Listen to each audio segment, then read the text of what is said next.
السلام علیکم ورحمۃ اللہ وبرکاتہ۔ الحمد للہ رب العالمین والصلاة والسلام علی سید الانبیاء والمرسلین وعلی آلہ واصحابہ اجمعین، اما بعد فاعوذ باللہ من الشیطان الرجیم، بسم اللہ الرحمن الرحیم، ذالک الکتاب لا ریب فیہ، صدق اللہ مولانا العظیم۔ الصلاة والسلام علیک یا رسول اللہ، الصلاة والسلام علیک یا حبیب اللہ، الصلاة والسلام علیک یا نبی اللہ، الصلاة والسلام علیک یا نور اللہ، صلی اللہ تعالی علیہ وسلم۔ قول صلاۃ تسلیم کی پیارے دیوانوں، ماہ رمضان کا 5واں روزہ ہے، تفسیر قرآن کا 5واں سبق ہے۔ آج ہم لوگ بات کریں گے قرآن شریف کی جاری فیضان کے سلسلے میں، کہ اللہ تبارک و تعالی نے قرآن مجید فرقان حمید کے فیضان کو قیامت کے لیے ساری اور جاری فرما دیا ہے، اور قرآن مجید فرقان حمید سے ہر طرح کا فائدہ حاصل کیا جا سکتا ہے۔ سب سے پہلے اس میں ہم بات کریں گے قرآن مجید فرقان حمید کا فیضان اس کی جگہ کے ساتھ میں۔ اللہ تبارک و تعالی نے قرآن مجید فرقان حمید دنیا میں جو سرور عالم صلی اللہ تعالی علیہ وسلم پر اتارا،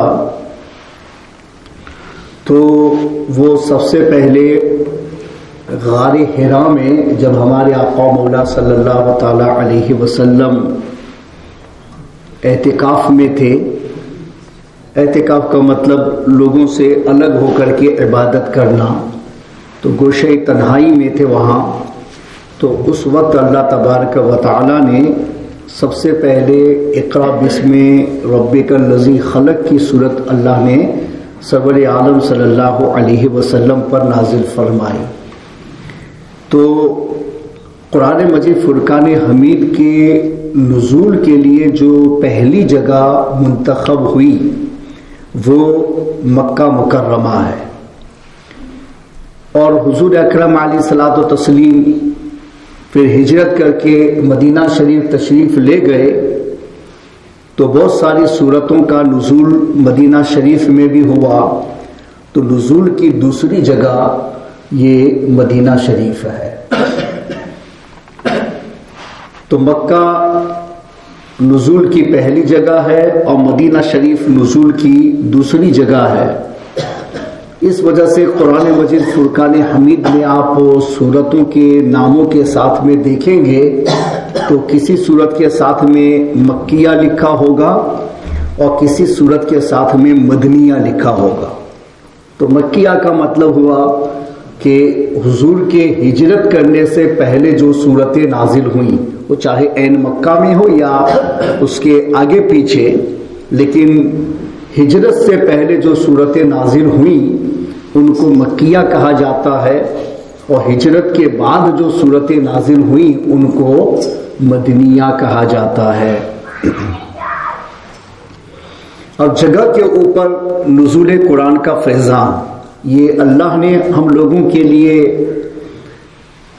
اس لیے رکھا تاکہ ہم لوگ سمجھ سکیں کہ اللہ نے کوئی معمولی کتاب ہمیں نہیں دی ہے، بلند رتبہ کتاب ہمیں عطا فرمائی ہے، اور اس سے منسلک ہونے والے بلند رتبہ ہی ہو جاتے ہیں، کوئی بھی آدمی پست نہیں رہتا ہے۔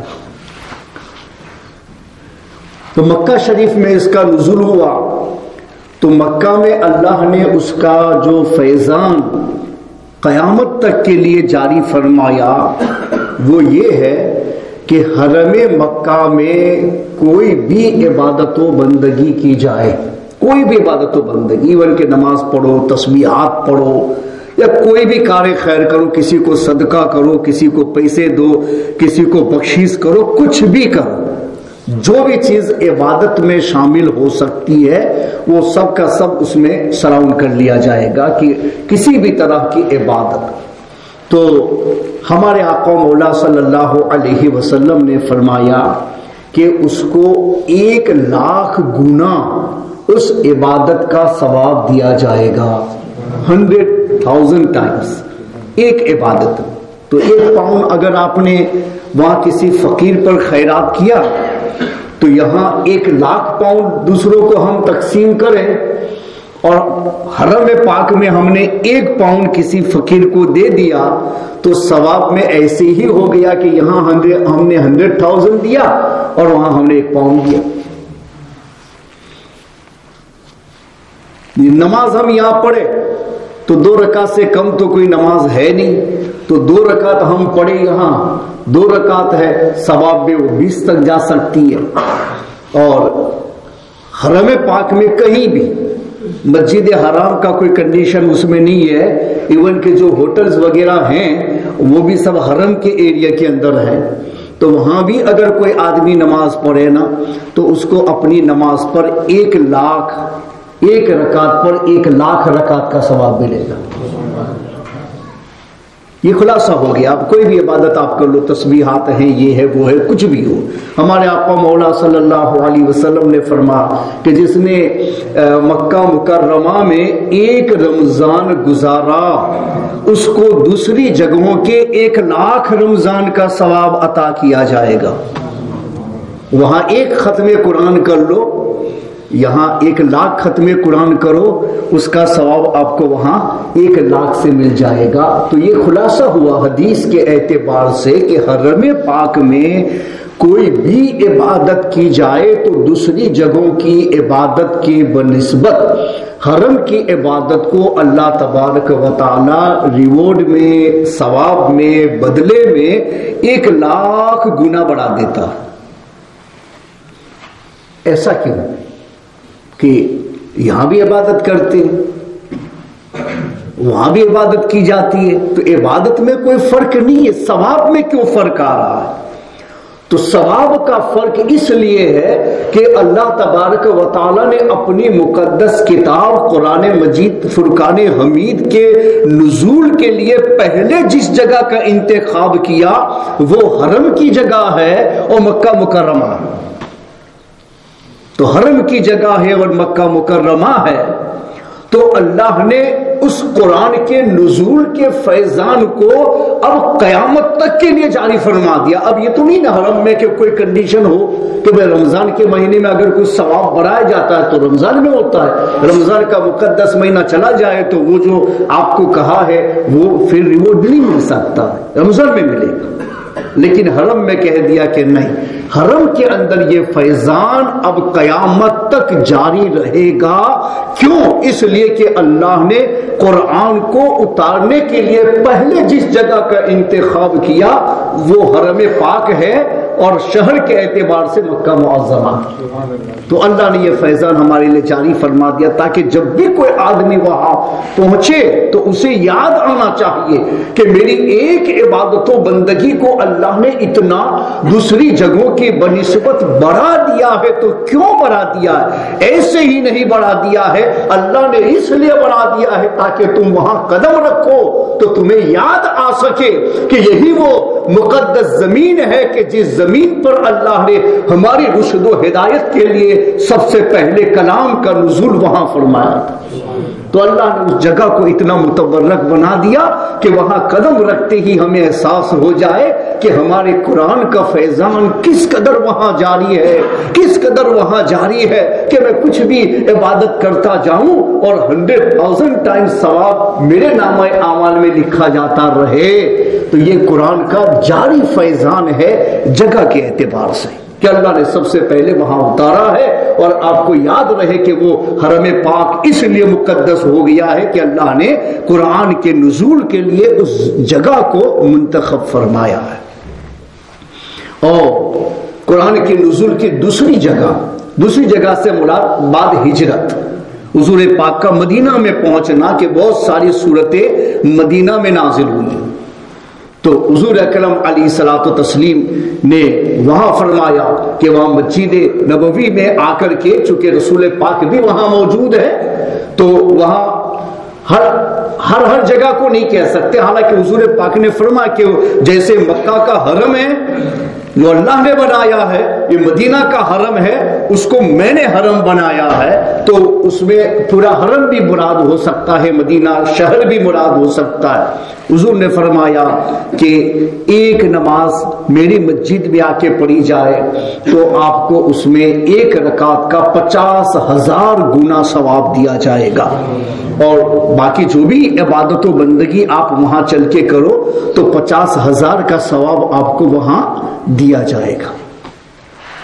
اس لیے کہ نزول کے اعتبار سے دوسری جگہ کا جو انتخاب ہوا وہ نبی پاک کے وہاں پہنچنے کے بعد مدینہ شریف کا ہے، تاکہ آپ کو یاد رہے کہ ایک جانب مکہ ہے، دوسرے جانب مدینہ ہے، اور مکہ اور مدینہ دونوں قرآن مجید کے نزول کی جگہیں ہیں، اس لیے اللہ تبارک و تعالی نے ان کو ثواب کے اندر سب سے اوپر کر دیا ہے کہ کہیں 1,00,000 ہے، کہیں 50,000 ہے، مگر اس کے برابر ثواب دنیا میں کہیں بھی نہیں ہے۔ ہاں بیت المقدس میں ہے مگر 25,000 کا ہے، 50 کا نہیں ہے، تو بیت المقدس سے ڈبل یہ مدینہ کا حرم ہے، اور مدینہ کے حرم سے ڈبل یہ مکہ کا حرم ہے، اور ان دونوں کے برابر دنیا کی کسی بھی جگہ میں جا کر کے عبادت و بندگی کا ثواب حاصل نہیں کیا جا سکتا، صرف ان دو جگہوں میں اتنا زیادہ ثواب، وہ باقی کہیں بھی آپ حدیث میں نہیں بتا سکتے کہ اس سے زیادہ ثواب کسی اور جگہ کا عبادت کے اندر بتایا گیا۔ کیوں؟ یہی اس کا فیضان ہے، قرآن مجید فرقان حمید کے نزول کا فیضان، کہ اللہ نے ان شہروں کا انتخاب قرآن کے نزول کے لیے کیا تو کہیں 1,00,000 گنا ثواب، اور کہیں ہم لوگوں کے لیے 50,000 گنا ثواب ہم لوگوں کے لیے بنا دیا گیا۔ یہ قرآن کا جاری فیضان۔ اب اس کو ٹائم کے ساتھ نہیں رکھا کہ بھئی جب تک قرآن کا نزول ہوتا رہا یہ ثواب ملتا رہے گا، نزول ختم ہو گیا تو اب ثواب بھی اٹھا لیا جائے گا، اللہ نے ایسا نہیں رکھا۔ حالانکہ ایسا بھی ہو سکتا تھا کہ بھئی جب تک نزول ہے وہاں تک وہ فیضان رہے اور نزول کے بعد میں فیضان ختم ہو جائے، مگر نہیں، اللہ نے فرما دیا کہ نزول کا جو فیضان ہے اس فیضان کو ہم واپس نہیں لیں گے، اس فیضان کو ہم برقرار رکھیں گے تاکہ تمہیں یاد رہے کہ یہ جو کچھ ہمیں مل رہا ہے وہ قرآن کے نزول کی وجہ سے ہمیں مل رہا ہے۔ تو جگہوں کو اتنا فیضان اللہ نے عطا فرما دیا کہ وہاں پہنچنے والا بھی محروم نہیں رکھا جاتا ہے، اس کو گناہوں ثواب اور برکتوں سے نواز دیا جاتا ہے۔ تو اٹھایا نہیں، قیامت تک کے لیے جاری فیضان ہے، وہ ہمیشہ ملتا رہے گا ان حرموں میں جانے والوں کے لیے۔ اب زمانے کے حساب سے قرآن کے جاری فیضان کی بات کریں تو اللہ تبارک و تعالی نے قرآن مجید فرقان حمید کو لیلۃ القدر میں نازل فرمایا، اور میں نے آگے بھی آپ کو بتایا تھا کہ جس وقت قرآن مجید کو پہلی مرتبہ اتارا لوح محفوظ سے بیت العزت میں پہلے آسمان میں، تو اس وقت کا جو دن آنے والا تھا وہ 25واں تھا رمضان شریف کا، اور جو رات تھی وہ 24ویں رات تھی، دن 25واں آنے والا تھا۔ اور کچھ روایتوں میں یہ آیا ہے کہ 24 کا دن ختم ہو رہا تھا اور 25 کا شروع ہو رہا تھا، اور یہ اس اعتبار سے کرو تو 24 جاتا ہے، اور اس اعتبار سے کرو تو 25 نائٹ بنتی ہے، 25ویں نائٹ بنتی ہے اپنے لیلۃ القدر کی، اور وہی فکس نائٹ ہے اس کی۔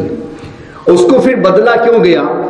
تو حدیث کی مختلف کتابوں میں اس کا ذکر ہے، اور کنز العمال میں اس کی کئی حدیثیں ایک ساتھ سٹنگ کے اندر انہوں نے بیان کی ہیں کہ حضور اکرم علیہ الصلوۃ والتسلیم اس فکس نائٹ کو کی اطلاع لے کر کے اپنے گھر سے باہر نکلے، اور کہا کہ میں لوگوں کو بتا دوں کہ بھئی لیلۃ القدر کے بارے میں قرآن نے جو ذکر کیا ہے وہ یہ نائٹ ہے. جب حضور پاک علیہ الصلوۃ والتسلیم گھر سے باہر نکلے نا تو دو مسلمان کسی بات میں بحث کر رہے تھے، لڑ رہے تھے، جھگڑا کر رہے تھے. تو حضور اکرم علیہ الصلوۃ والتسلیم کو ان کی لڑائی، ان کا جھگڑا پسند نہیں آیا، اور اللہ تبارک و تعالیٰ نے اس کا علم جو دیا تھا کہ یہی نائٹ ہے، وہ حضور کے پاس سے اللہ نے واپس لے لیا، اس کو نسیان میں بدل دیا، حضور کے پاس سے واپس لے لیا. تو سرور عالم صلی اللہ علیہ وسلم نے اس پر افسوس کا اظہار فرمایا کہ اللہ نے اس نائٹ کو معین کر کے مجھے دیا تھا کہ میں اپنی امت کو بتا دوں تاکہ وہ فکس اس نائٹ کو حاصل کر سکے. مگر میں باہر نکلا تو دو مسلمان آپس میں لڑ رہے تھے، تو ان کی لڑائی اللہ کو پسند نہیں آئی، تو میرے دماغ سے اللہ نے اس کی تعین کو اٹھا لیا ہے. اب مجھے دیا تھا لیکن بس نکل گیا، وہ اللہ کے اوپر ہے کہ وہ کسی بات کو دماغ میں رکھے، وہ چاہے تو ابھی ہماری میموری میں سب کچھ نکال دے، تو یہاں بیٹھا ہے اس کو بھی ہم بھول جائے. بہت سارے لوگوں کو ہوتا ہے نا بھائی میموری کا پرابلم ہو جاتا ہے دماغ کا، تو وہ اپنے اولاد کو بھی نہیں پہچان سکتے، اپنے بیٹوں کو بھی نہیں پہچان سکتے. کوئی بھی اس کے پاس میں جائے وہ پہچانتا نہیں، اس کو بس اتنا ہوتا ہے کہ کوئی انسان ہے میرے سامنے، مگر وہ اس کو پہچان نہیں سکتا. اس لیے کہ دماغ میں جو اللہ نے سیٹنگ رکھا ہے محفوظ رکھنے کا، کہ ہم جو کچھ دیکھتے ہیں وہ سارا سیٹنگ اندر جاتا ہے، اس کی صورتیں بنتی ہیں، اس کی ڈیزائنیں بنتی ہیں، سب کچھ بنتا ہے اور پھر اس میں رکھا جاتا ہے. پھر جب ہم دوبارہ اس چیز کو دیکھتے ہیں تو وہ فائل اوپن ہو کے آ جاتی ہے، تو ہمیں پتا چلتا ہے کہ ہاں ہم آپ کو پہچانتے ہیں، وہ فلاں جگہ پر ہماری آپ کی ملاقات ہوئی. حالانکہ برسوں کا زمانہ گزر گیا ہو، وہ فائل کے اندر بنی، آپ کو خود بھی معلوم نہیں تھا، مگر وہ آدمی سامنے آ گیا تو دیکھتی آپ کو پتا چلا کہ وہ اس سے تو میری مدینہ شریف میں ملاقات ہوئی تھی، وہ فائل اوپن ہو کر کے آپ کے سامنے آ گئی تھی. یہ مت سمجھو یہ اندر اللہ نے پورا سیٹنگ رکھا ہوا ہے، اور اتنا بڑا سیٹنگ ہے کہ زندگی بھر انسان ہے نا وہ اپنے دماغ کو مسلسل یوز کرے نا، پھر بھی وہ اپنے دماغ کا ایک تھوڑا سا حصہ یوز کرتا ہے، اور باقی آپ کی جو میموری کے اندر رکھا ہوا ہے نا وہ ایسے ایمٹی چلا جاتا ہے. اتنا بڑا دماغ اللہ نے انسان کا بنایا ہے کہ کمپیوٹر کیا فائل رکھ سکتا ہے، اس سے ہزاروں گنا بڑی کوئی فائلیں ہمارے دماغ کے اندر رہ سکتی ہے. تو کبھی ہوتا ہے کہ اللہ نہ چاہے تو دماغ سے نکل جائے. تو حضور نے فرمایا کہ بس میں تمہارے سامنے خبر لے کے آیا اور میں اس کو فکس طور پہ بتانے والا تھا یہی نائٹ ہے، مگر یہ لڑائی ہوئی نا تو اللہ نے میرے پاس سے وہ نالج لے لیا. اب نہیں، اب تم آخری عشرے کے اندر اس کو تلاشنا، اس میں وہ نائٹ اب آگے پیچھے ہوتی رہے گی، اللہ نے اب اس کو فکس نہیں رکھا. تو فیضان میں تو رہے گا لیکن نائٹ کو بدل دیا گیا ہے کہ اب اس میں تلاشنا، کبھی 21ویں ہو جائے گی، کبھی 23ویں ہو جائے گی، کبھی 25ویں ہو جائے گی، کبھی 27 ہو جائے گی، کبھی 29 ہو جائے گی، کبھی اس کے درمیان کی جو دوسری راتیں ہیں وہ سب میں بھی آگے پیچھے جائے گی، آپ کے لیے فکس نہیں رکھا. تو پتہ ہی چلا نا کہ بھائی مومنوں کا بلا وجہ لڑائی جھگڑا کرنا یہ اللہ کو پسند نہیں آتا، اور اس کو اٹھا لیا اب قیامت تک کے لیے آپ کو اس کے تعین سے محروم کر دیا کہ اب فکس نہیں کر سکتے ہیں. اگر کوئی بتاتا ہے تو ایک نقطہ بادل وقوع ہوتا ہے، ورنہ صحیح روایتوں کے حساب سے اس کو آپ تعین میں نہیں لا سکتے، اس کا ڈیٹ کا فکسنگ نہیں کر سکتے ہیں. بس حدیثیں جو صحیح ہے بالکل اس معاملے میں وہ یہی ہے کہ اب تلاش ہو. تو ہمیشہ کے لیے ہمارے پاس سے اس کا معین ہونا اٹھا لیا گیا. تو اب یہ جھگڑا ہمیشہ سامنے آئے گا نا کہ بھائی دو آدمی لڑے تھے اس لیے اللہ نے لے لیا، دو مسلمان لڑے تھے اللہ کو پسند نہیں آیا اللہ نے لے لیا. تو اس سے یہ واضح کر دیا کہ جب بھی لیلۃ القدر آئے اور تم کو تلاشنا پڑے، اور علماء جب کہیں کہ معین نہیں ہے، بس یہ آخری 10 راتوں کے اندر محنت کرنا مل جائے گی، تو آپ کے دماغ میں یہ بھی آئے گا کہ بھئی ایسا کیوں ہوا کہ دو مسلمان لڑے تھے نا اس لیے اللہ کو پسند نہیں آیا تو اس نے لے لیا، اب اس نائٹ کو چھپا دیا. تو مسلمان کا لڑنا اچھا نہیں ہے. مل جل کے رہنا، مل جل کے کام کرنا، اسی سے آپ بھی آگے جا سکتے ہیں، آپ کا دین بھی آگے جائے گا، ہر معاملہ ہمارا آگے جائے گا، اور ترقی سے ہمکنار ہم ہو جائیں گے. لڑائی جھگڑوں سے نہ ترقی ملتی ہے نہ کامیابی ملتی ہے، بلکہ جو کچھ ہمارے پاس میں ہوتا ہے وہ بھی ختم ہو جاتا ہے اور آدمی تباہی اور بربادی کے دہانے پر پہنچ جاتا ہے. اس لیے نا اتفاقی مسلمان میں اچھی نہیں ہے، اتفاق ہی مسلمان میں اچھا ہے. اللہ نے فرما وَاعْتَصِمُوا بِحَبْلِ اللَّهِ جَمِيعًا وَلَا تَفَرَّقُوا. اور حبل اللہ کی تفسیر ہمارے اکثر ائمہ تفسیر نے یہ فرمائی المراد بہ القرآن، کہ اس سے مطلب کیا ہے؟ قرآن. حبل اللہ، اللہ کی رسی. ہمارے آقا نے ارشاد فرمایا کہ قرآن حبل اللہ ہے، اس کا ایک کنارہ اللہ کے پاس میں ہے اور دوسرا کنارہ اللہ نے بندوں کے پاس میں رکھا. جو قرآن کو مضبوط تھام لے گا اس کا تعلق اللہ کے ساتھ میں قائم ہو جائے گا، کہ اللہ نے قرآن کا یعنی اس کو حبل اللہ کا، یہ حبل اللہ ہے کہ اس کا ایک کنارہ کس کے پاس میں ہے؟ اللہ کے. ایک کنارہ اللہ نے اپنے پاس رکھا ہے اور اس کا دوسرا کنارہ اللہ نے ہمیں دے دیا اس رسی کا. لو پکڑو اس کو اور مجھ سے قریب ہو جاؤ اور مجھ سے اپنا تعلق قائم کر لو. تو قرآن کے ذریعے سے اللہ کے ساتھ میں مومن کا ڈائریکٹ کنیکشن ہو جاتا ہے، کہ بالکل ادھر سے پکڑا اور ادھر اللہ کے ہاتھ میں، ادھر ہم نے پکڑا اور اللہ کے ساتھ میں ہمارا کنیکشن جوائنٹ ہو گیا. گویا کہ اللہ تعالیٰ نے یہ کتاب ہم لوگوں کو اپنے ساتھ کنیکشن جوائنٹ کرنے کے لیے عطا فرمائی. اب اس سے ہمارا تعلق ہی نہیں ہوگا، اس سے ہم لگاؤ بھی نہیں رکھیں گے، اس سے محبت ہی نہیں رکھیں گے، ہر معاملے میں اپنے قرآن کو سامنے نہیں رکھیں گے، تو ظاہر سی بات ہے نا کہ خدا سے آپ تعلق قائم کرنا نہیں چاہتے ہو. خدا سے تعلق قائم کرنے کے لیے یہی قرآن سب سے بڑا وظیفہ ہے، سب سے بڑی کتاب ہے، سب سے بڑا اللہ کے ساتھ کا تعلق ہے، جس کا رشتہ اس قرآن سے جتنا زیادہ مضبوط ہو جائے گا وہ اللہ سے اتنا ہی زیادہ نزدیک ہو جائے گا. نزدیک ہونے کا سب سے بڑا ذریعہ اللہ نے عطا فرما. وَلَا تَفَرَّقُوا، تفرقہ بازی مت کرو، فرقہ بندی مت کرو، منتشر مت ہو جاؤ، لڑائی جھگڑا مت کرو. اللہ نے اس قرآن کو تمہیں ملانے کے لیے دیا ہے، اس قرآن کو پکڑ لو اور اس کے ساتھ میں سب کے سب مل کر کے ایک ہو جاؤ. تو اللہ نے قرآن ایک ہونے کے لیے دیا تھا. لیکن وہ میں نے کل آپ کو مسئلہ بتایا تھا نا کہ بھئی قرآن تو شک کی جگہ ہے ہی نہیں، وہ تو لا ریب اللہ کی کتاب ہے، مگر لوگوں نے اس میں اتنے اختلاف پیدا کیے، اتنے اختلاف پیدا کیے، اتنے اختلاف پیدا کیے کہ اب سبھی لے کے چلتا ہے وہ قرآن میں یہ ہے اور یہ بلیف ہے، قرآن میں یہ ہے اور یہ بلیف ہے. وہ شیعہ اٹھا وہ بھی قرآن لے کے آیا، وہابی اٹھا وہ بھی قرآن لے کے آیا، اہل حدیث اٹھا وہ بھی قرآن لے کے آیا. جتنے بھی فرقے اٹھے نا سب قرآن لے کے آئے اور قرآن میں یہ ہے اور ایسا بلیف کر لو. تو انہوں نے شک کی جگہ بنا دیا. مولوی ہو اللہ ماشاء اللہ، وہ اللہ نے فرمایا کہ بھائی انعام و اکرام والے ہیں ان کو تلاش ہو، سب کو نہیں. یہ نہیں کہ بھائی مولوی کا کپڑا پہن لیا مولوی بن گیا. اگر ایسا ہی ہوتا تو اس زمانے میں تو اکثر لوگ مسجدوں میں آتے تو مولوی کے کپڑوں ہی میں آتے ہیں، مگر کپڑے پہننے سے اگر مولوی بن جانا آسان ہوتا تو سبھی لوگ دنیا میں رسول اللہ کے وارث کہلاتے.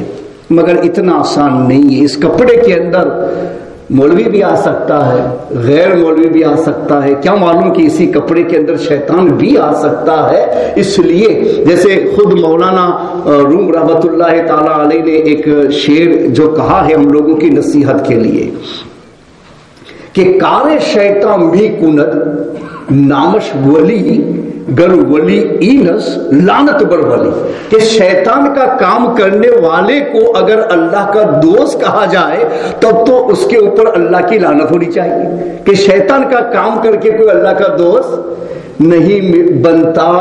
اس لیے یہ اس لیے کہنا چاہتے کہ بھئی کبھی کبھی اس لباس کے اندر شیطان بھی آ جاتا ہے اور پھر آ کر کے وہ شیطانی کام کرتا، لوگوں کو ایسا لگتا یہ مولوی ہے اور یہ رسول اللہ کا نائب بن کے ہمارے پاس میں آیا ہے. تو تو صرف اس کے کپڑے ہیں مولویوں جیسے، اس کے اسٹائل ہے مولویوں جیسی، طریقہ لگتا ہے مولویوں جیسا، حقیقت میں وہ مولوی نہیں ہوتا ہے، وہ شیطان ہوتا ہے جس نے مولوی کا لبادہ اوڑھ کے آپ کو فریب دینے کی کوشش کی ہے۔ تو ایسے لوگ جب اس میدان میں آتے ہیں نا تو وہ بلا وجہ کا اختلاف پیدا کرتے ہیں شیطان کی صورت میں، اور پھر مسلمانوں کو قرآن سے الگ کرنے کی کوشش کرتے ہیں۔ تو ہر غلط نظریات والا قرآن ہی لے کر کے آتا ہے، اور ہمارے آقا نے بھی خود پہچان اس کی بتائی ہے نا کہ میں قیامت کے نزدیک میں کچھ لوگ ایسے نکلیں گے جو قرآن پڑھیں گے، لیکن حضور نے فرمایا کہ یقرؤون القرآن لا یجاوز تراقیہم یخرجون من الدین کما یخرج السهم من الرمیہ۔ حضور فرماتے ہیں کہ قیامت کے نزدیک میں ایسے لوگ پیدا ہوں گے جو تمہارے سامنے قرآن لے کے آئیں گے اور قرآن کی تلاوت کریں گے، یقرؤون القرآن، قرآن کی تلاوت کریں گے، بار بار میں تمہیں قرآن بتائیں گے، مگر ان کی حالت کیا ہوگی؟ یخرجون من الدین کما یخرج السهم من الرمیہ، کہ وہ قرآن ان کے گلے کے نیچے نہیں ہوگا، وہ منہ سے بول رہے ہیں اندر بلیو بھی نہیں ہوگا، صرف قرآن کو بے وقوف بنانے کا سہارا بنائیں گے، ان کے دل میں قرآن نہیں ہوگا، اور وہ دین سے ایسے نکل گئے ہوں گے جیسے تیر شکار سے پار ہو کر چلا جاتا ہے۔ حضور نے پہچان کس کی بتائی؟ قیامت کے نزدیک دین پہنچانے والے کچھ ایسے لوگ ہوں گے، تو اس لباس کے اندر سبھی علماء بن کے آتے ہیں، غلط ہے۔ خود مولانا روم دوسری جگہ پر فرماتے ہیں اے بسا ابلیس آدم روئے ہست پس بہر دست نہ باید داد دست۔ فرماتے کہ بہت سارے ابلیس اور شیطان یہ تمہارے سامنے اچھے انسان کی صورت اور اچھے انسان کے لباس میں آ جاتے ہیں، شیطان اچھے بزرگ کے لباس میں آیا، فرماتے ہیں ایسا ہو سکتا ہے، پس بہر دس نہ باید داد دس، فرماتے ہر ہاتھ کے اندر ہاتھ رکھ کے بیعت مت کر لینا، صرف لباس کو دیکھ کر کے اسلام کا فیصلہ نہیں ہوتا ہے، اسلام کا فیصلہ ہے جو اللہ و رسول کی تعلیمات پر پورے طور پر عمل کرنے والے کے ساتھ میں ہوتا ہے۔ اس کے لیے تمہیں وقت نکالنا پڑے گا، اس کے ساتھ میں زندگی گزارنی پڑے گی، ایک عرصے تک تمہیں اس کو دیکھنا پڑے گا، اور جب تمہیں اطمینان ہو جائے نا تو سمجھنا کہ ہاں یہ اللہ کا بزرگ ہے اور سچا ہے، اس پہ ہاتھ پر ہاتھ دینے سے میرا دین خراب نہیں ہوگا، یہ میری زندگی کو آخرت کے لائق زندگی بنا دے گا۔ دونوں مولانا روم نے دونوں نصیحتیں فرمائی کہ شیطانی لباس میں کوئی بھی آ سکتا ہے، تو یہ قرآن شک کی جگہ نہیں ہے، مگر وہ غلط قسم کے لوگ اس لباس کو پہن کر کے اس فیلڈ میں آئے تو انہوں نے بلا وجہ شکوک و شبہات پیدا کر کے لوگوں کو قرآن سے الگ کرنے کی کوشش کی۔ تو یہ اتنا آسان نہیں ہے کہ میں اندر دیکھوں فیصلہ کر لوں، اللہ نے فرمایا میرا دین ہے، مگر انعام و اکرام والوں کو تلاشنا پڑے گا، اور وہ اتنا مشکل ہے کہ صرف تمہارے تجسس پر ہوتا تو اس تجسس کو دعا میں نہ بدلا جاتا کہ بس میں تلاش لیتا کہ کون اچھا ہے اور اس کے ساتھ میں لگ جاؤں، کون بہتر ہے اور میں اس کا دامن تھام لوں۔ اللہ نے فرمایا نہیں، اہل اللہ کی تلاش بڑی مشکل ہے، اتنی مشکل ہے کہ شاید تو اپنے تجسس سے وہاں نہ پہنچ سکے۔ ایک ہی راستہ ہے، اپنے پروردگار کی بارگاہ میں دعا کر، میرے مولا میں تو تلاش رہا ہوں، لیکن کیا معلوم میں اپنے تجسس میں صحیح راستے پر پہنچوں یا نہ پہنچوں، تو میرا رب ہے اور تیرے وہ مقربین ہیں، میرے مولا ان کی بارگاہ تک رسائی میں تیری بارگاہ میں مانگتا ہوں اور دعا کرتا ہوں کہ اللہ ان کے راستے میں ہم کو لگا دے اور ان کا ساتھ تو ہمیں عطا فرما دے۔ پتہ یہ چلا کہ یہ مسئلہ اتنا آسان نہیں ہے کہ ہمارے اپنے تجسس پہ مل جاتا۔ اللہ نے اس کو دعا بنا کر کے ہم کو دیا ہے. بڑا مشکل ہے کہ دنیا میں جو بیکے ہیں وہ انہی لباس والوں کے ساتھ مل کے بیٹھے ہیں، ورنہ عوام نے کوئی دین کے معاملے میں کوئی اتنی کوشش نہیں کی ہے کہ وہ نئی باتیں نکال کر کے لوگوں کو دعوت دیتے. عوام کا کام تو ہمیشہ اپنے اماموں کے ساتھ، اپنے علماء کے ساتھ، اپنے لیڈروں کے ساتھ میں رہ کر کے فیصلہ کرنا ہوتا ہے. بھئی میں جو کہوں گا آپ اس کو مان کے جائیں گے اور اسی پر آپ فیصلہ کریں گے کہ وہ ہمارے مولانا صاحب نے کہا، ہمارے مولانا صاحب نے کہا، آپ میرا ہی فالو کریں گے اس معاملے. تو اسی طریقے سے بہکانے والے اس لباس میں آ کر کے بہکا کے چلے گئے. تو ہم کیسے سمجھے کہ اچھا کون ہے، کیسے سمجھے کہ اچھا کون ہے؟ حضرت عبداللہ بن مسعود صحابی رسول ہے، اس کے باوجود آپ فرماتے ہیں، مشکات میں ان کی یہ بات نقل کی گئی ہے کہ وہ فرماتے ہیں کہ جو دنیا سے چلے گئے ہیں وہ محفوظ ہے، ان کے راستے کو اپنا لو. جو ہیں وہ ابھی خطرے کے شکار ہیں، ان کے ساتھ نہیں، جو جا چکے ہیں ان کو اپنا لو. صحابی بول رہا ہے اپنے زمانے میں کہ مجھ سے پہلے جو دنیا سے جا چکے ہیں وہ محفوظ، کہ اب ان کا ایمان جائے گا کوئی خطرہ ہے؟ جب تک میں زندہ ہوں وہاں تک خطرہ ہے کہ شیطان کبھی بھی آ کے مجھے بہکا لے جائے، کوئی غلط بات بلا کر کے میرا ایمان چھین کے چلا جائے. جب تک میں زندہ ہوں وہاں تک میرے ایمان کے لیے خطرہ موجود ہے کہ میرا ایمان چلا بھی جا سکتا ہے، رہ بھی سکتا ہے. لیکن جس آدمی نے اپنے ایمان کی حفاظت کی اور حفاظت ایمان کے ساتھ دنیا سے چلا گیا تو موت کے بعد اب اس کے ایمان کو خطرہ نہیں ہے، اب ہمیشہ اس کا ایمان اس کے ساتھ میں رہے گا. دار العمل میں خطرہ ہے تو فرما جو زندہ ہے اس کے ساتھ میں خطرہ موجود ہے کہ آج صحیح ہے کل خراب ہو جائے، آج صحیح العقیدہ ہے کل اس کے عقیدے میں بطلان آ جائے. مگر جنہوں نے اللہ کے دین پر صحیح کام کر کے اپنا دین ہم تک پہنچا دیا ہے اور پوری دنیا ان کی تقوی پر، ان کی پارسائی پر، ان کی پرہیزگاری پر گواہ بن گئی ہے. اور ایک نہیں ہزاروں اور لاکھوں اہل علم جن کی ولایتوں کے شاہد بن گئے ہیں، کیا تم کو ان کے بارے میں خطرہ ہوگا کہ وہ اپنے عقیدے اور بلیف میں کوئی خطرہ لے کے گیا؟ نہیں ہو سکتا. اللہ تعالی ہزاروں لاکھوں اہل علم کو کسی ایک شخصیت کا شاہد نہیں بنا سکتا، اور اہل علم کی شہادت جن لوگوں کے ساتھ میں مل جائے ان لوگوں کو اہل خطرہ نہیں شمار کیا جاتا. ہمارے غوث پاک ہیں، اٹھا کے پڑھ لو ان کی کتابیں، اور عقیدے ان کے، نظریات ان کے کتاب میں محفوظ ہیں، پڑھ لو.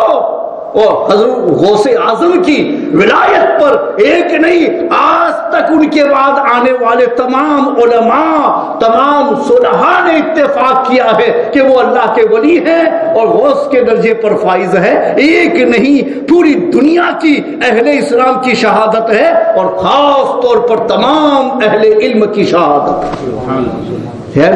ان کی کتابیں سامنے رکھ کے فیصلہ کرو نا، کیا عقیدہ دے کے گئے، کیا نظریہ دے کے گئے ہیں. پھر آگے تو یہ بعد میں جو لوگ آئے نا غلط عقیدہ اور نظریہ کے، انہوں نے قرآن کو شبہے میں ڈالنے کی کوشش کی، مگر اللہ نے اپنی بارگاہ سے کچھ مقدس ایسے رکھے.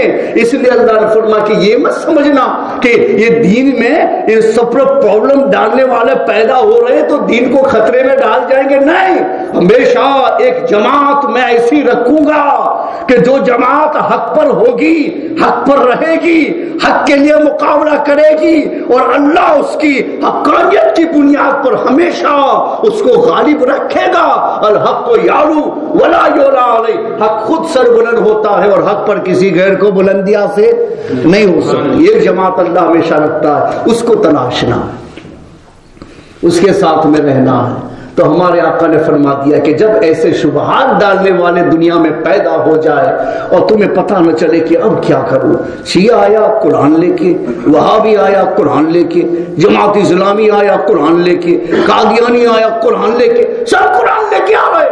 اور قرآن تو ہدایت کی کتاب ہے، اور ہر باطل کہہ رہا ہے کہ قرآن یہ کہتا ہے، اب میں کیسے سمجھوں؟ تو حضور نے پہلے فرما دیا تھا ہاں ایسا ہوگا 73 فرقے ہوں گے تو کیا بغیر سمجھانے والے کے 73 بن جائیں گے؟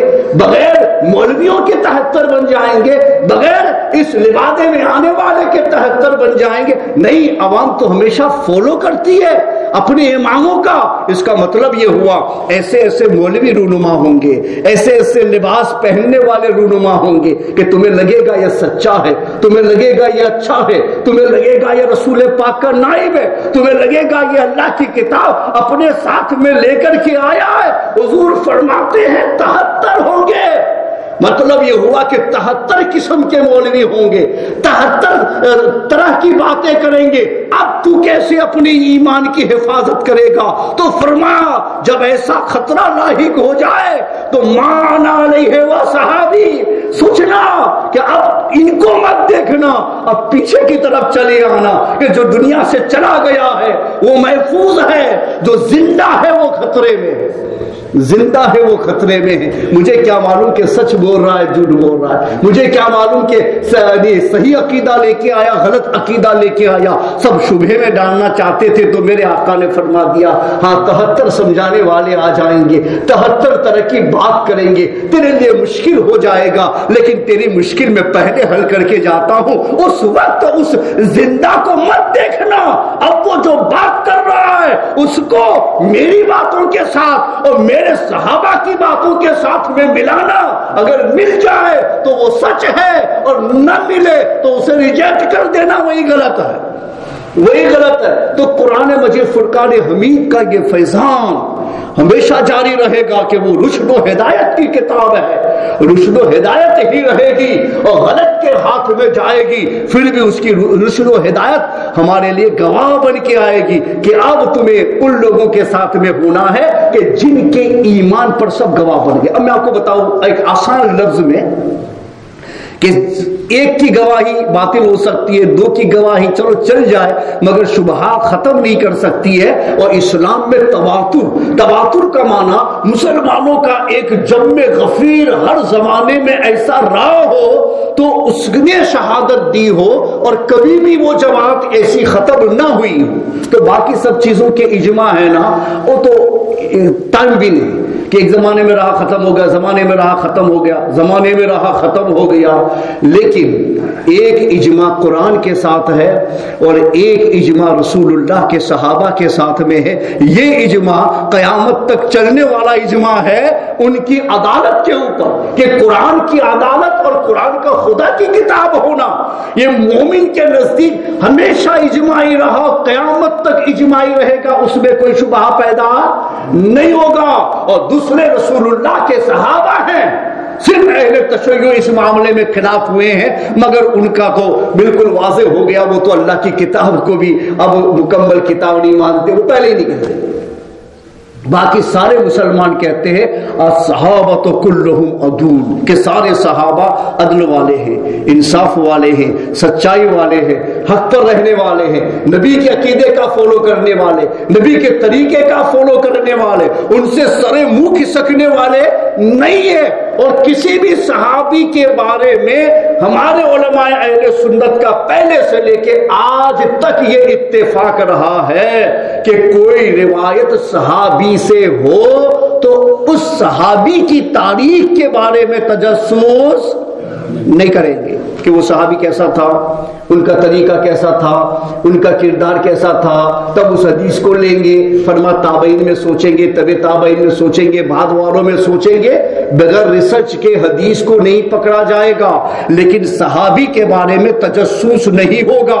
اگر کسی صحابی کا نام نہ ذکر کیا جائے اور صرف رجول اور مان کہہ کر کے صحابی کا ذکر ہو جائے، کسی عورت صحابیہ کا نام نہ لیا جائے، امراتن کہہ کر کے اس کی روایت کو نقل کیا جائے، پھر بھی ہمارے ائمہ نے فیصلہ فرمایا کہ صحابہ کی روایت بالاتفاق اہل اسلام کے نزدیک قبول ہوگی، اس لیے کہ سارے صحابہ بغیر کسی تجسس کے نبی اکرم علیہ الصلوۃ والتسلیم کے قرب سے مشرف ہونے کی بنیاد پر اہل اسلام کے نزدیک وہ عدل و انصاف کے پیکر ہیں، عدل و انصاف کے پیکر۔ ایک صحابی کے بارے میں بھی تجسس کرنے کا اختیار ہمارے پاس میں نہیں ہے، آرڈر نہیں ہے، اختیار نہیں ہے۔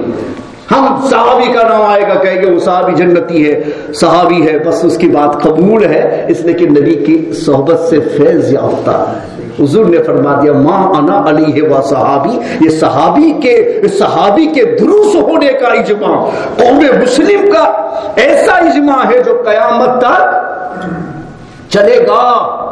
تو جس کے بارے میں ایک آدمی گواہی دے کے اچھا ہے، دو گواہی دے کے اچھا ہے، تین گواہی دے کے اچھا ہے، میرے رسول کے صحابہ وہ ہیں کہ قیامت تک آنے والے مسلمان جن کی حقانیت کی گواہی اپنے ایمان کو سامنے رکھ کر کے دیں گے، کبھی اس کے معاملے میں کوئی غلط بات بول ہی نہ سکیں گے۔ اب آپ اندازہ لگاؤ کہ اتنی بڑی شہادت اجماعی کہ وہ ٹائم لیمٹ میں نہیں ہے، وہ زمانے کی قید میں نہیں ہے، وہ قیامت تک آنے والے مسلمانوں کی شہادت صحابہ کے سلسلے میں ایسی ہوگی کہ وہ سچے ہیں، وہ پکے ہیں، وہ سرے منہ رسول اللہ کے طریقے سے کھسکنے والے نہیں ہیں۔ تو ہمارے آقا نے فرما دیا جب ایسا زمانہ آ جائے کہ 73 قسم کے مولوی 73 قسم کی باتوں کو لے کر قرآن سامنے لے کر آ کے تم کو سمجھائے ادھر آ جاؤ یہ سچا، ادھر آ جاؤ سچا ہے، میں کیسے سمجھوں کہ اب سچائی کیا ہے؟ تو ہمارے آقا نے فرما دیا اب ایسی صورت میں ان زندوں کو مت دیکھنا، ہو سکتا ہے کہ مولوی کے لباس میں شیطان ہو، اچھوں کے لباس میں خراب ہو، ایسے زمانے میں یہ سوچنا رک جا میں اپنے صحابہ کی تاریخ کو پڑھوں گا پھر فیصلہ کروں گا کہ صحابہ نے اس سلسلے میں کیا فیصلہ کیا تھا، صحابہ نے اس عقیدے کے بارے میں کیا فیصلہ کیا تھا، ان کا عقیدہ اور نظریہ اس سلسلے میں کیا تھا۔ جو ان کا ہوگا وہ میرا ہوگا، اگر تیرا عقیدہ ان سے مل جائے گا تو مان لوں گا کہ تو زندہ محفوظ ہے، اور اگر تیرا عقیدہ ان سے ٹکرائے گا تو میں کہوں گا تو زندہ شیطان ہے، اس لیے کہ صحابہ کے خلاف بلیف لے کر کے آیا۔ محفوظ کر لیا اللہ نے اپنے قرآن کو اور ہمیں قائد بھی دے دی کہ قرآن کا فیضان ہے اور یہ لاریب کتاب ہے، اس میں کبھی بھی شک نہیں آ سکتا۔ شک لانے والے پیدا ہوں گے مگر شک کا ازالہ نبی نے اپنے صحابہ کے ذریعے سے کر دیا ہے۔ اللہ تعالی ہمیں قرآن سے وابستہ رہنے کی توفیق عطا فرمائے۔ ہمارے نا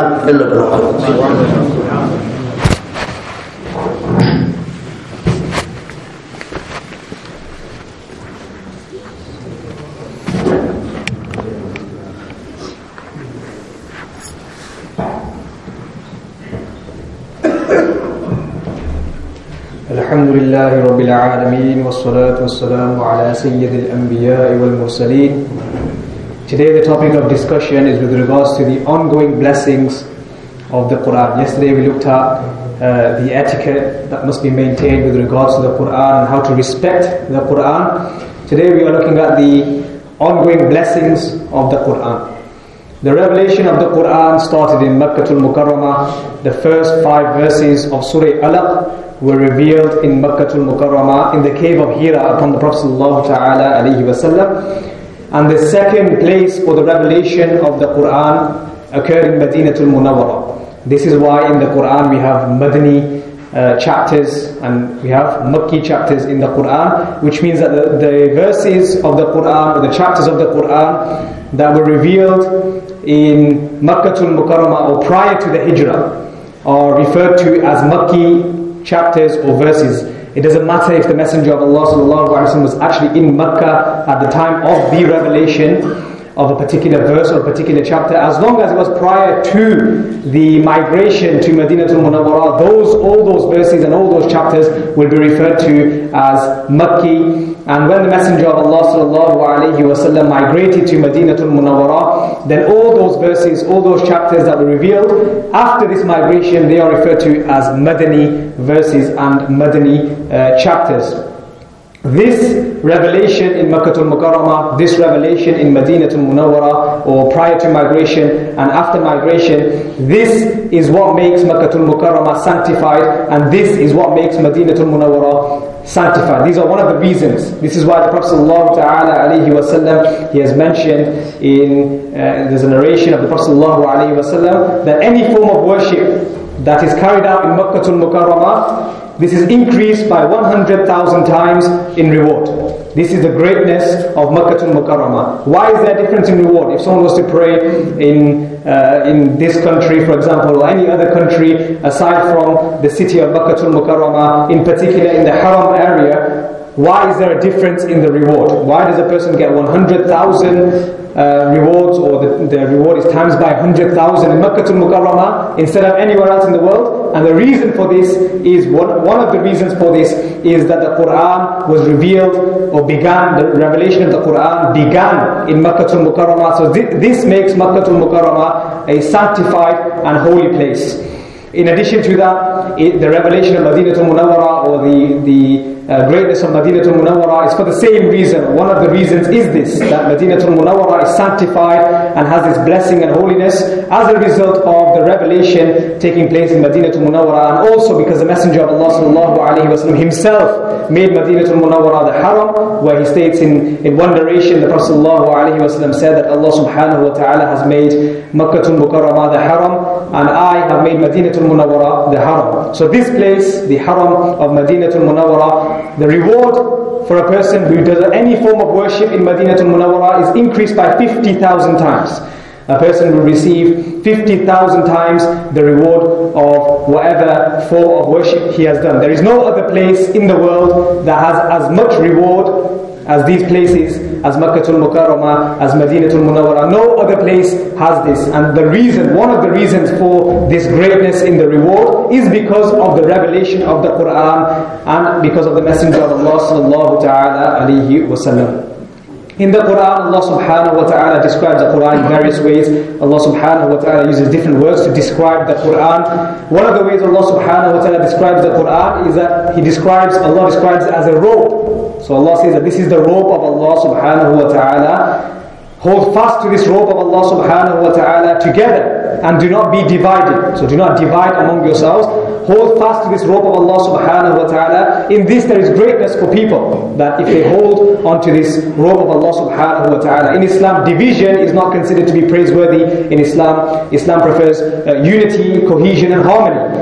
But people themselves later on have come and caused division and have gone against these words of the Quran, and they did so by way of going against the robe of Allah subhanahu wa ta'ala, because Allah describes the Quran as the robe of Allah. Those people who have abandoned the robe of Allah subhanahu wa ta'ala by misinterpreting the Quran and then making certain beliefs that are contrary to the fundamentals of the religion, these people have caused division in the religion. So we will not unite with such people who cause division. Islam envisions unity when it is on haqq, when it is on truth. That when there is truth, then people should be united and should not cause differences when they are on the truth, when they are on haqq. When people are not on the truth, then there is no possibility of division, there is no possibility of unity with such people, because whatever goes against Allah and His Rasul and the principles and the religion of Islam, no one can unite with such a sect. It is completely wrong and contrary to Islam. In the hadith, the Prophet ﷺ, he describes this state of affairs. There are various narrations that are mentioned in the books of hadith with regards to tribulation and the fitan that will happen close to Qiyamah. And the Messenger of Allah ﷺ has outlined that towards the end of times, staying firm upon the truth will be like holding blazing coal. The Messenger of Allah ﷺ gives an example, that like as if you cannot hold blazing coal in your hand for that long, staying firm on the truth will be that difficult. And the Prophet ﷺ also mentioned that there will come people who will pray the Quran, but they will be out of the religion just as how an arrow goes through an animal. So when you shoot an animal with an arrow and it goes straight through the animal, just like that these people will have left the religion, even though they are reciting the Quran. They are reciting the Quran, they are telling you about the Quran, they are talking about the Quran, they are saying that these are the principles of the Quran, but still the Messenger of Allah ﷺ said that these people will be out of the religion. So just because someone appears to be a Muslim or a scholar or appears to be telling you about the Quran, it does not always mean that what he is saying is in line with the principles of the religion. So the Quran is clear in its guidance, but people have come and misinterpreted the verses of the Quran and made up their own principles which go against the fundamentals of the religion. Anything that goes against the fundamentals of the religion is not tolerated, and there is no scope for unity with anyone who goes against the fundamentals of the religion. There are people who call for unity with deviant sects who have gone against the fundamentals of the religion. They call for this form of unity, but this form of unity has no precedent in Islam. No one can show any precedent in Islam in any era of Islam where a reliable and reputable scholar or even the companions have united with someone who is not on the haqq. There is no such precedent that exists in Islam. So how can someone today claim such? That would be going against the Quran, would be going against the Sunnah, would be going against the companions, and be going against all of the Muslim scholars that have come throughout history. So there is no precedent for this type of unity, uniting with people who are not on the haqq. It is not permissible to do so. Otherwise, why did Sayyidina Imam Hussein not unite with the likes of Yazid? Why did he not do so? The reason why he did not do so is because Yazid was not on the haqq. And there is no unity when there is no haqq. When the person or the opposition is not on the truth, then people cannot unite with such an opposition. It is not permissible. Whereas look at it in the sense of Sayyidina Imam Hassan, that Sayyidina Imam Hassan united with Sayyidina Amir Muawiyah. Why? Because both sides were on haqq. So there is the extent of unity when both sides are on the truth. Then there is the scope for unity and cohesion and harmony. Where Sayyidina Imam Hassan handed over his khilafah to Sayyidina Amir Muawiyah in order to stop the disharmony that had occurred prior. He handed over this khilafah. Why? Because Sayyidina Amir Muawiyah is a companion of the Messenger of Allah sallallahu alayhi wa sallam, and therefore he is also just. Therefore this difference between them was a difference of truth. And therefore both sides are on truth.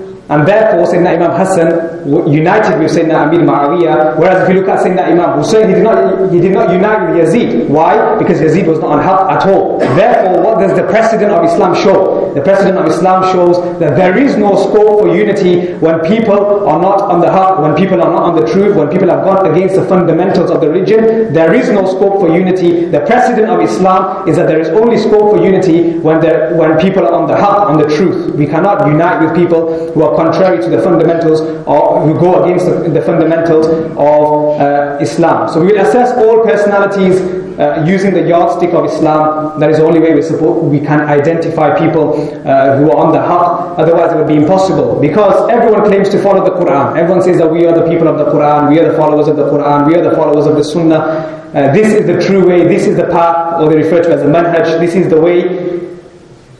They appear to dress like a Muslim, they act like a Muslim, they push the narrative, but they push the narrative that is against Islam, or that is against the principles of Islam. So how do we differentiate with these people? That on the one side there are all these people saying that we are on the haqq, we are on the truth, we are the people of the Quran, we are the people of the Sunnah. How can we differentiate between those who are wrong and between those who are right? The Prophet ﷺ, he made this easy for us, or he told us, described to us the way to do so. And the way to do that, the Prophet ﷺ said in the very famous hadith of the 73 sects, that towards the end of time there will be Muslims will have, or the Ummah will have split into 73 sects. All of them will go to Jahannam except one, and that one will be the saved sect. They will be the only one that will go to Jannah. So the companions, they asked the Messenger of Allah ﷺ that, who is that sect? O Messenger of Allah sallallahu alayhi wa sallam, who are those people? And the Messenger of Allah sallallahu alayhi wa sallam said that they are those upon the way of the Prophet and the companions. So they are those people who are on the path of the Messenger of Allah sallallahu alayhi wa sallam and the path of the companions. So we have the companions who all of the companions are just. There is a unanimous agreement of the Ahlul Sunnah wal Jama'ah on this matter, that the companions, every single one of them is just, and they are on the truth, and they are the followers of the Prophet ﷺ. There is consensus on this, ijma' on this matter, and there is no one that has differed with regards to this point. There's only one sect, or only one type of people that have differed on this matter, and that is the Shia. They have differed with regards to this, and they consider many of the companions to be disbelievers. Al-'iyadu billah. They consider them to be disbelievers, and they consider them to be deviants. These are the only people who have differed, but their difference does not make a difference to the consensus or the unanimous agreement, because they themselves are disbelievers according to the position of the Ahlul Sunnah wal Jama'ah, because they hold many beliefs that are contrary to the fundamentals of the religion, and one of them being that they believe the Quran is incomplete, or the Quran that we have today, the Mus'haf that we have today, is not the complete Quran. Some of it was destroyed by the companions. This is what they believe. This belief is contrary to the fundamentals of the religion. The fundamentals of the religion is that the Quran is the word of Allah subhanahu wa ta'ala. It is not altered, and this is the actual revelation, and this is the actual Quran that is in the Lawh Mahfuz and is preserved there. It is not altered, and it is not incomplete. The Quran is complete and it's preserved by Allah. This is a fundamental belief of Islam. So this sect have gone against the fundamental belief of Islam, and they have, therefore, because of this, they are disbelievers. So their difference does not make a difference to the consensus or the unanimous agreement. From the beginning all the way until now, there is a unanimous agreement of the scholars of the Ahlul Sunnah wal Jama'ah that the companions, radiallahu anhum, they are all just, they are all people of truth, they are all the followers of the Messenger of Allah sallallahu alayhi wa sallam. There is consensus on this, and there is no difference with regards to this. So there are certain people who, for example, slander Sayyidina Amir Muawiyah, or they say things contrary to Sayyidina Amir Muawiyah or against him, then they are completely wrong. Because Sayyidina Amir Muawiyah is a companion of the Messenger of Allah sallallahu alayhi wa sallam, and because by virtue of him being a companion, it is necessary, it is obligatory upon us to have love for him and only talk about him with using words of respect, and not slander him, not disrespect him. This is not permissible at all. There is a unanimous agreement on this matter, and just because certain sects like the Shia have differed, that makes no difference to the agreement of the Ahlul Sunnah wal Jama'ah, because they themselves are out of the folds of Islam. So there is a unanimous agreement on this, that the companions are on the truth, that the companions are the followers of the Prophet ﷺ. Therefore, if you follow the companions, then you are most certainly following the Prophet ﷺ, because none of the companions are unjust, or none of them are transgressors, or none of them are against the way of the Messenger of Allah ﷺ. That is why there is a famous hadith of the Prophet ﷺ, that the companions are like the stars. Whichever of them you follow, then you will remain guided. And if you move away from the way of the companions, then you will become misguided. So the only way to know if you're on the truth is to follow the way of the companions, and what the ulama of the Ahlul Sunnah wal Jama'ah have narrated is the way of the companions. This is why, to indicate the level of the companions radiallahu anhum, the scholars of hadith, for example, they have this agreement in the usul, in the principles of hadith. They have this agreement that if a companion narrates a hadith, then we do not discuss or analyze the nature of a companion. In hadith studies, in the science of hadith, when a narration is mentioned, then the narration chain is analyzed. That who is this narrator? Is this narrator just? Is this narrator reliable? Is he trustworthy? How is his memory? What is his memory like? Is his memory strong? All of these things are assessed with regards to every single narrator in the chain. That is what makes a narration chain strong or weak. But when it comes to the companions, you will notice in the study of hadith that they will comment, the scholars of hadith will comment on all of the different narrators. They will comment on the tabi'i, the tabi'i, and all those that have come after them. They will comment on them. They will say this person was a thiqah, a trustworthy narrator. This person was a narrator who had a strong memory. Then for another narrator, they will say that this narrator has a weak memory, or this narrator is not a strong narrator. And for some of them, and the furthest extent, they will say that this narrator is a liar. But when it comes to the companions radiallahu anhum, then you will look in the books of hadith, you will look in the books of the usul of hadith, and no one comments on any of the companions. No one, because no one has the right to do so. Because every single companion, by virtue of being a companion of the Messenger of Allah sallallahu alayhi wa sallam, is considered to be trustworthy by default. This is the position of the Ahlul Sunnah wal Jama'ah with regards to the usul of hadith, that every single companion is trustworthy by virtue of being a companion of the Messenger of Allah sallallahu alaihi wasallam. That's why there is no comment on any of the companions. No one comments on them. That's why when a companion narrates a hadith, we will look at the chain all the way until the companion. That is this chain strong enough all the way to the companion? And then when it comes to the companion, then that is automatically considered to be trustworthy. The companion, we do not comment on the companion. Why?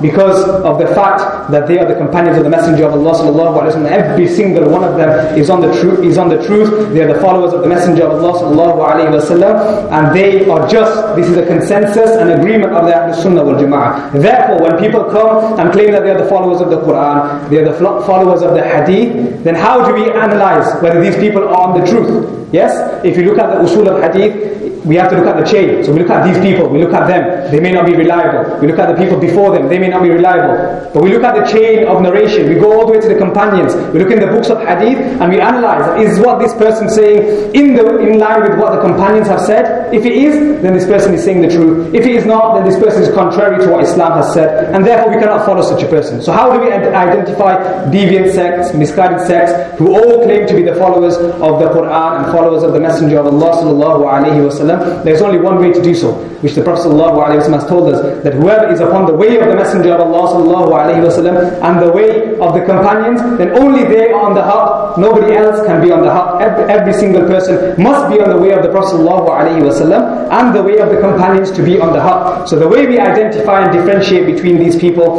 is that we identify that are these people on the way of the Messenger of Allah ﷺ? Are they on the way of the companions? Because we know that the companions are trustworthy. We know that they are just, and following any one of them is guidance, and that is the only way to be guided and remain guided. So we will look and analyze every single person in line with this consensus of the Ahlus Sunnah wal Jama'ah. And that is how we will identify falsehood, and from how we will identify truth from falsehood. May Allah subhanahu wa ta'ala give us the ability to act upon the teachings of Islam. Assalamu alaikum.